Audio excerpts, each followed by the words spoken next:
Jeff from McSherry's Nursery. Today's video is going to be about dwarf types of our native and or some non-native plants. Where do we find them? How do we get them? How do we get them in the trade? Behind and above me, up in this mature Norway spruce, there is what looks like a nest.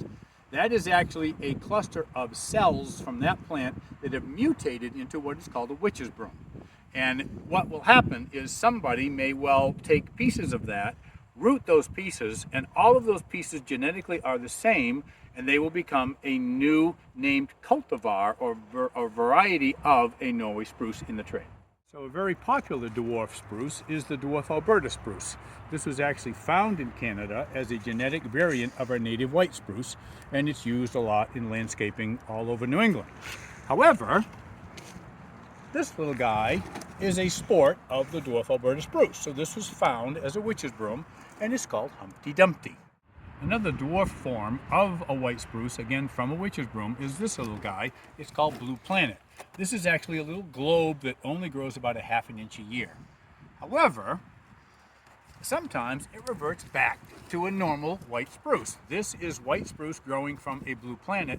This will eventually become 75 feet tall, and the witch's broom part will simply disappear. So this actually you want to cut off so that the dwarf part that you want to grow will be the feature of your garden.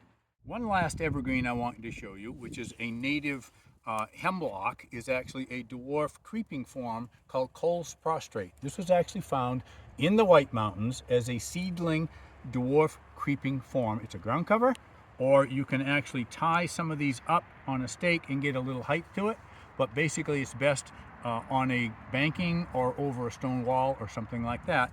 Nice, native, extremely hardy, very unique plant.